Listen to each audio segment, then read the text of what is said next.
So there's the article here. I'll put the link in the description, but there's a link for it. Confronting cops and Klan in Stone Mountain. This was written, I don't know when it was written, but this details like background of events, and this is kind of biased against like against the white people and against the cops and everything. But you can see that this is like a long thing with Occupy protests and the whole nine yards, just exemplifying fake news pretty much. Because if we look, like some of this stuff like isn't what happened at all. Stuff that they say, if you actually look up who is this guy, Joe Tobias Stafford, could look at what they say about him wherever here somewhere is not true. But it does say the interesting part in here, the Stony Mountain thing. So apparently there were 12 protesters, 12 white Confederate people, whatever, who had permits to demonstrate at the at Stone Mountain. And cops, like, they knew that this was going to be a big deal, so there were cops, like, the park was like closed. There were two groups of demonstrators that had permits, and then these counter protesters which didn't have permits to be there. So cops had like barricades set up and the park was closed and everything, so that these 12 people could demonstrate and do whatever they wanted to do in the parking lot that they had assigned to them. So then over 300 counter protesters, I guess you can say, like Antifa, Black Lives Matter. It says like their actual group names in here, like All Out Atlanta, I think was one of them. Oh yeah, here we go. All Out Atlanta, Rise Up Georgia, Street Groomers, Bastards Motorcycle Club, Students for a Democratic Society, Unitarian Churches, Huey P. Lewis Gun Club. And they kind of paint all these, this article paints like all these guys as the good guys, which they're not, because they're not really demonstrating free speech and letting people talk. They're trying to shut down free speech and shut down these protests. But anyway, there was like this huge riot thing, I guess. Yeah, so they stormed like this whole thing. There was like fires and people throwing shit and all that. There's this whole story, you can read about it. Apparently labeling these protesters as KKK members, or not protesters, but the Confederate people, the 12 people that were there, as KKK members and racist and all this stuff. So that's what happened there. And so they break through the barricades, they break through the police and everything like that, and eventually get down to the parking lot where these 12 demonstrators were. I'm not sure what happened after that and everything, but there was so much violence going on to prevent these 12 people from having their demonstration. Like over 300 people causing violence like this and everything. But yeah, so that happened. So then this news clip that I'm about to show you is from March 8th, 2016. And so this is before, so that thing that I just talked about, the Black Mountain or Stone Mountain protests, happened April 23rd. So this is almost 2 months before it happened. And I'll let you guys watch like the whole thing, but there's like the news thing and the date and everything like that. So we'll listen to this. Stone Mountain says it would rather not have a pro-white group rally at the state park, but since that group has a permit, the rally will go on. Channel 2's Richard Elliott is live at Stone Mountain with the security changes the park is making to deal with the rally. Richard. There could be as many as 3 different rallies here right in this area on April 23rd. One is a pro-white group, one is a Confederate heritage group. Both of them have legal permits to hold those rallies, but the group that wants to oppose them does not. The park says heritage, not hate. This is video from last year's pro-Confederate flag rally at Stone Mountain. Despite a few verbal insults, both demonstrators for and against the flag remain relatively peaceful. This year, a pro-white group called Rock Stone Mountain has a permit for an April 23rd rally. These images are from their Facebook page. Being a public park, Stone Mountain has no choice but to allow the rally, but park police admit they'd rather see them go somewhere else. First of all, we don't condone any of this. We wish they'd take their rallies and go some other place. This is a family-oriented park for people to come and enjoy what this park has to offer. So we wish they would go some other place. But park. So that's actually interesting. So that's like the main leader guy at the park, like the park official or police or whatever. So that's what he has to say about the pro-white rallies, that he wishes they would go somewhere else because it's a family park or whatever. So what's interesting, the video, the news video from the other day, here, let me just show you a clip from that. So this is the one posted July 4th. So very same guy. It's a public park, state park. We have these protests on both sides of the issue from time to time. We respect people's First Amendment right to exercise those rights.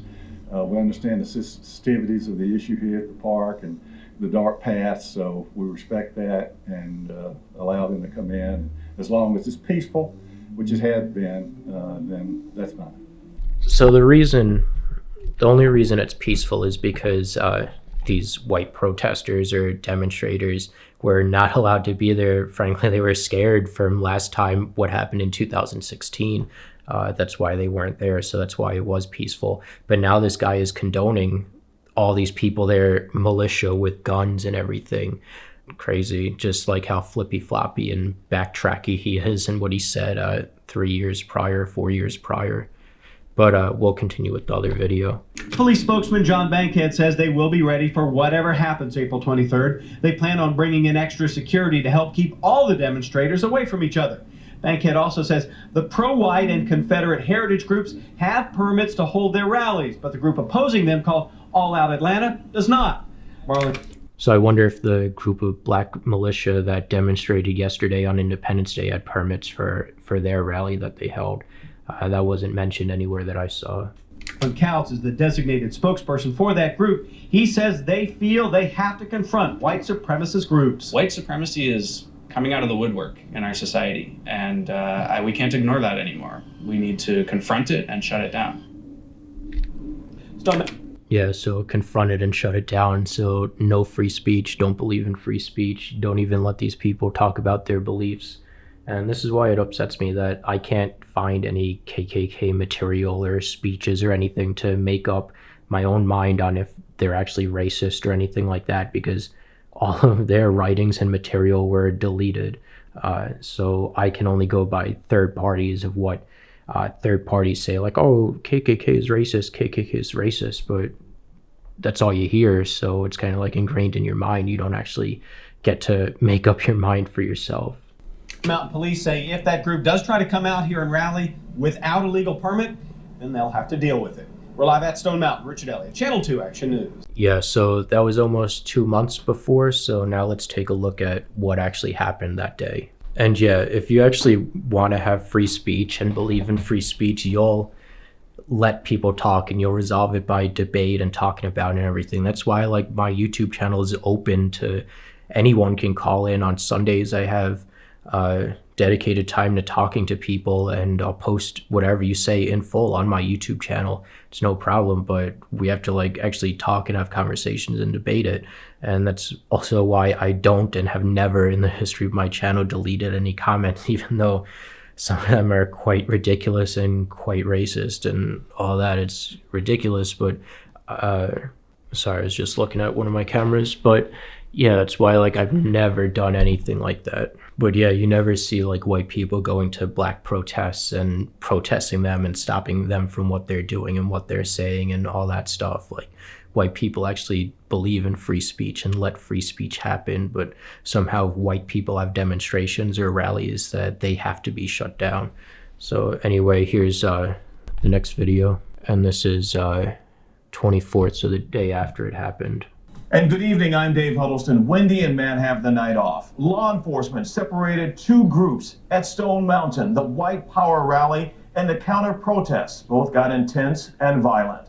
Channel 2's Taisha Fernandez is live at the park in DeKalb County. And Taisha, police were hoping the protests stayed peaceful.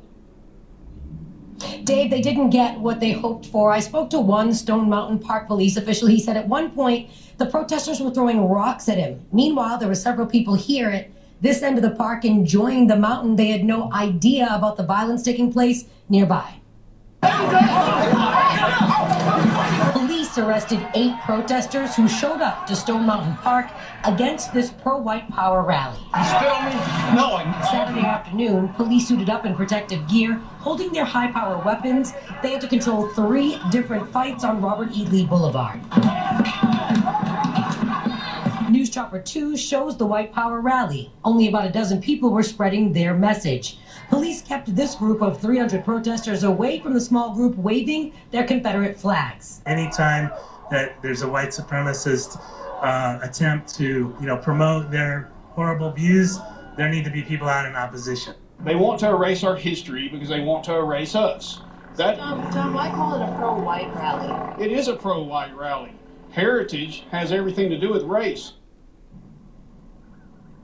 The people with the pro-white power rally said that they would have had more of a turnout if it wasn't for the protesters. They believe that the intense clashing turned some people off. We're live in Stone Mountain, in DeKalb County. I'm Taisha Fernandez, Channel 2 Action News, Night Beat. All right, thank you very much, Taisha. Yeah, so that's the exact reason that why there was no one there for this Independence Day rally, whatever that they had the other day, the Black Militia. So this is a different news channel. This is 11 Alive, which does the Rayshard Brooks stuff that I showed you, as well as the Wendy's fire and stuff like that.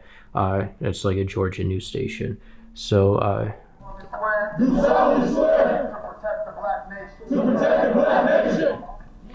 Hundreds of we solemnly swear to protect the black nation. protesters dressed in black, armed with assault rifles, and a passionate plea at Stone Mountain Park today demanding the carving of Confederate figures be removed from the mountain. So they want these, this isn't like the whole thing. They're like, oh, they're saying like, oh, this is Stone Mountain is like a KKK meeting ground and organization ground or whatever, which isn't true. They're painting these other groups as racist KKK members when they're not. If you actually look at this stuff, they're not racist at all and not racist groups. But yeah, so I guess they said that they're demanding that this monument be taken down, which is like, I'll put a picture right here, actually. It's good framing for that. But yeah, it's just like a carving into the mountain of Robert E. Lee, Stonewall Jackson, and someone else. And these people that were Confederates, before slavery was even ended, they set up schools for blacks. They taught them how to read and write and math. And their white people's families, their wives and themselves were actively teaching these black people to read and write and math and everything, paid for out of their own money and their own time and everything. And they were also extremely pro ending slavery and civil rights and whatever for blacks. So to take down these monuments saying that they're racist and that these slave owners were racist and all that, and we're like cruel to black people is completely untrue. And even today, like a majority of the money, an overwhelming majority of the taxpayer money goes to funding black schools and black charities and black social stuff. And they continually ask for more and more money for schools and to help educate children and everything like that. And it's white teachers. My cousin was a teacher in Harlem and just couldn't deal with it there because of how unruly and violent the kids were in school. But it's still today white teachers teaching black kids, and just white teachers eventually having enough with it from all the violence and chaos that goes on with the kids. And I seen it like the parents, just with my neighbors and everything, the parents of the black kids teach kids to they teach kids excessive use of force. Like I've watched, and they laugh about it because the father of one kid down the street was showing me a video of his son beating up a kid who was like the same age or younger than him, continually pounding him and punching him in the head.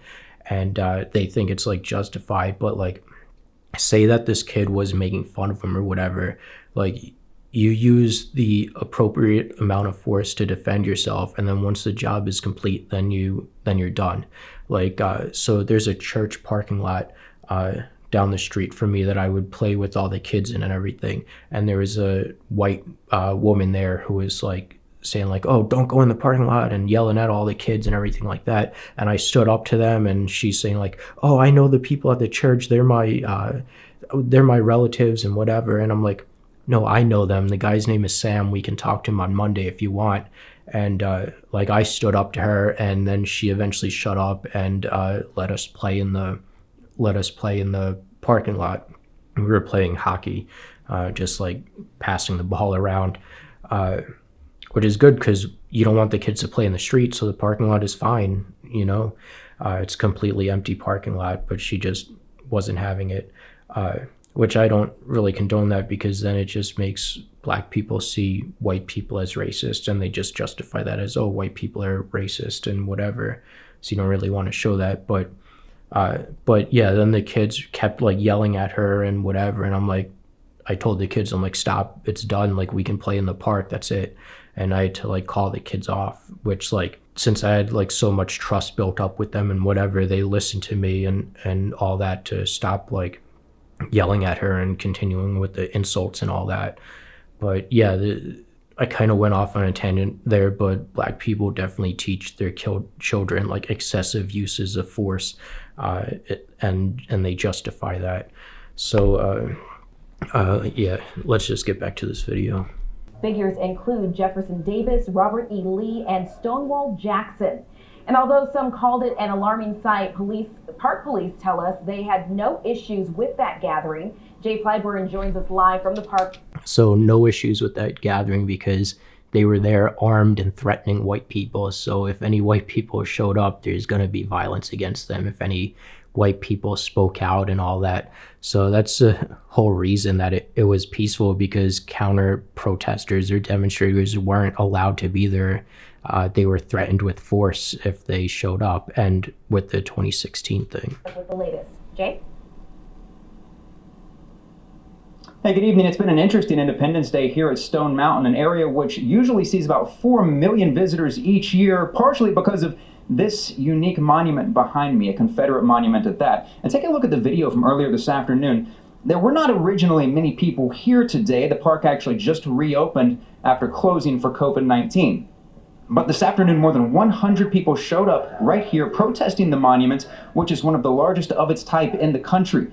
The protesters were heavily armed, but workers with the park's public safety division said they had no issues with the group coming in to exercise their free speech. So we already saw this part, so I'm just gonna we have these protests, skip forward from it. Mountain Park today as those protesters were letting their voices be heard. But yeah, to call them nonviolent and stuff. So this is like the leader organizer of this group, and he was on, I guess, Instagram Live. Here's a clip of it on Twitter, demanding, I guess, that we give over Texas to them. The whole 9 yards, and then become the backbone for the military for a new black nation. What is the solution to all of this? And that's the last The solution is very simple. We file a Declaration of Liberation, declaring every African American descendant of slavery a political prisoner here in the United States, and that was affected by the Portuguese slave trade. And then after that, the United States has a choice: either A, carve us a piece of land out here, we'll take Texas and let us do our own thing, or don't stop us when we exodus out of here and go somewhere where they will give us our own land to build our own nation. Don't stop us when we go somewhere else where they'll give us our own land to build our own nation. You know, Ghana has already told you guys to come back, and they'll help you with all that. What is your name and what is the... I'm the official Grandmaster Jay. I created the NFAC. All right, and how long have the organization been in existence? We don't give that information out. Just how we'll tell you this, we're all ex-military. We're all very disciplined. We're all expert shooters. We don't want to talk no more. We don't want to negotiate. We don't want to sing songs. We don't bring signs to a gunfight. We're an eye for an eye organization. So when they decide to act right, we'll decide to act right. And we do it all legally, just like they do. Thank you so much. Thank you so much, sir. Or who? I mean, I guess partly because I'm lazy to read everything, but yeah, like, so I can definitely see like the prime minister of, or the minister of tourism, they say. I don't know if it was actually the Ghana's leader or whatever, but there's a ton of articles about Ghana saying that Ghana wants black people to come home and that they'll carve out a space of land for them and help them and all that. Something funny? Black power! Black power! Say it again! Black power! Black power! Oh, yeah, black! Black power! You think it's funny? Black power! You got style on the face. Say it again! Black power! Oh, what? You know what I am? I'm your worst nightmare, bro. Yeah, once you go in there and stick that comedy in shit. This ain't the one you want to talk to, bro. We ain't no Black Lives Matter. We ain't none of that bullshit. Go ahead. Real black militia from shit that's your worst nightmare. Go ahead. Real black militia, bro. Leave me alone, dude. Let me talk to the mic for a minute. I just told you what I was. What are you? What are you in question? Everywhere you go, you invade, steal, rape, rob, and kill. Oh, really? Then you steal people's culture. Then you have to learn to have an attitude about it. Where's our reparations? Thank you. Of course, I like the song. What did I do to you? It's not what you did. What the amateur people did. So You're benefiting. You benefit from man. Go ahead with that white and Nile ticket before you lose your life. Fuck out my face. Black power! Black power! Black power! All right, guys, that's the end of this video. Take care, thank you, and goodbye.